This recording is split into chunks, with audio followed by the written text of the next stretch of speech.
surrados impiedosamente, para poder prestar um depoimento contra um juiz que, pela primeira vez, eu creio lá na história de Rio Tinto, estava aplicando a lei e dando um certo direito trabalhista. Quer dizer, não era um juiz de esquerda, não era um juiz de direita, não tinha militância em nenhuma organização, mas simplesmente estava aplicando a lei que já existia na época, né, que era direitos trabalhistas já existiam em 64, né?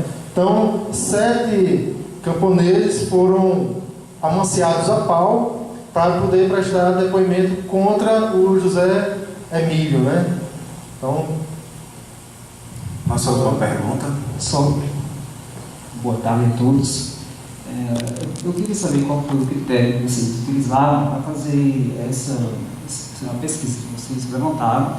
Inclusive está no material de vocês, deve ser um excelente material.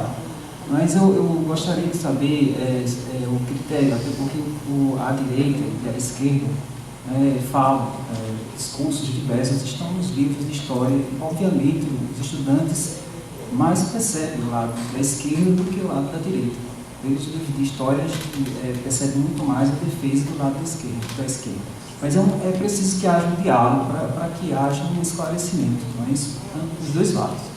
Então, eu queria saber qual foi o critério que vocês utilizaram, até porque a direita, eles, além da questão voltada aos crimes políticos, mas também havia, como a direita sempre foi repressora, ela sempre usava por meio de entender que aquele que cometesse crime, independente de que viesse ser político ou não, haveria de, obviamente, ser passado por cima da Constituição e ser aplicado ali aquele rigor.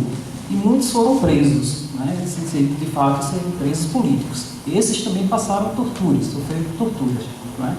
Então, eu queria saber qual foi o critério que vocês utilizaram, até porque que houve muitos cidadãos que foram presos por ter cometido crime de fato, mas ser considerado, obviamente, não ter sido considerado como crime político, mas foram torturados. Né? Então, eu queria saber de vocês a respeito, principalmente, do critério que vocês utilizaram para chegar aos seus relatos aí.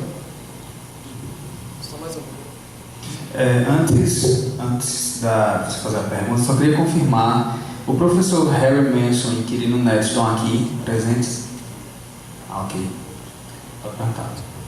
Eu queria saber se vocês fizeram um estudo dos grupos de esquerda que existiam aqui na Paraíba. Por exemplo, quais eram os principais grupos e como é que eles se articulavam para fazer suas ações? Bom, vamos nós, né? Primeiro é o seguinte, vou partir o professor Everett já disse aqui, isso aqui não está fechado, isso daqui é apenas uma ponta do iceberg, onde os professores, pesquisadores vão começar a investigar o que aconteceu no passado. Aqui sim se desfez várias versões oficiais que até então era dado pelo Estado, né?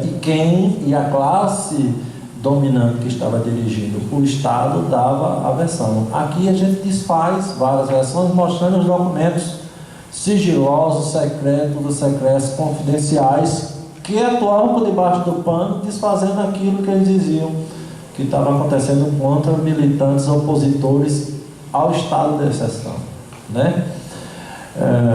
Não vou falar sobre Getúlio, porque Getúlio suicidou, né?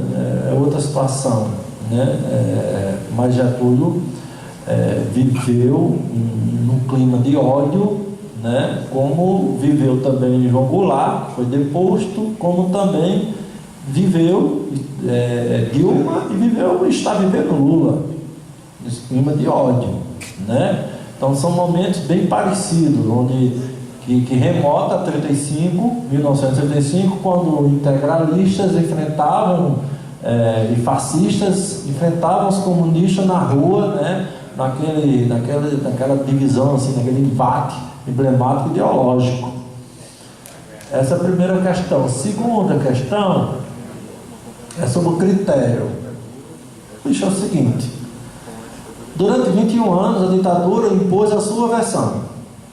E a sua versão através até de duas disciplinas, uma criada no secundário e outra na universidade, através da moral e cívica, onde nós, eu ainda peguei isso, era obrigado a ver os aspectos, né, do civismo, do amor à pátria, ou seja, amor ao que eles diziam que era, que nós deveríamos ter, e o SPB na universidade, tu está entendendo? Fora os livros que dava a versão deles, né?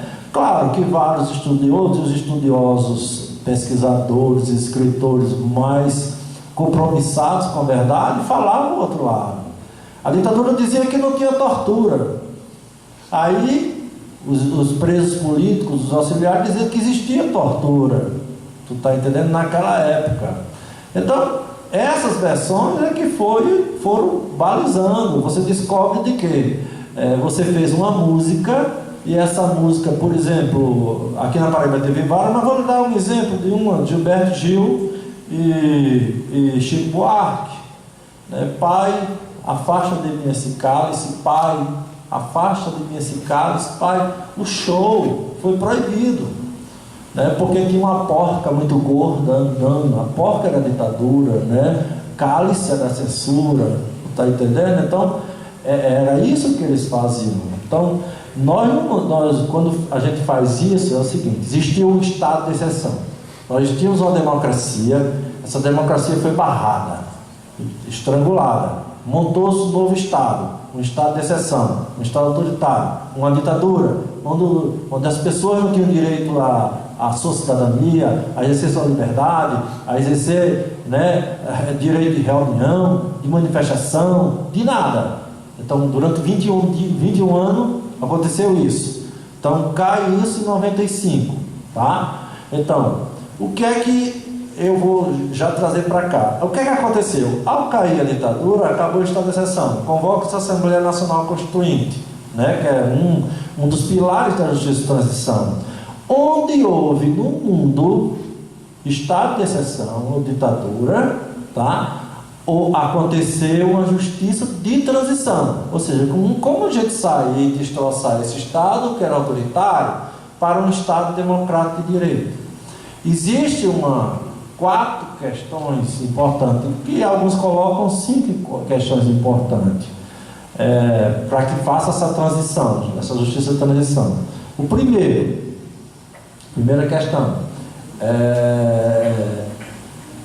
é que se haja justiça, ou seja, aquelas pessoas, agentes do Estado ou responsáveis pelo Estado, que violaram os direitos humanos, direitos humanos eu estou sendo bem amplo, eles devem se apresentar num processo, tá? E se for responsabilizado por tais atos de violação de direitos humanos, deve responder criminalmente e ser preso, veja lá a condenação.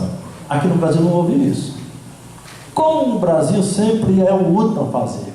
O Brasil foi o último a abolir a escravidão no mundo. No mundo. Está entendendo? Então o Brasil sempre é o último a fazer as coisas.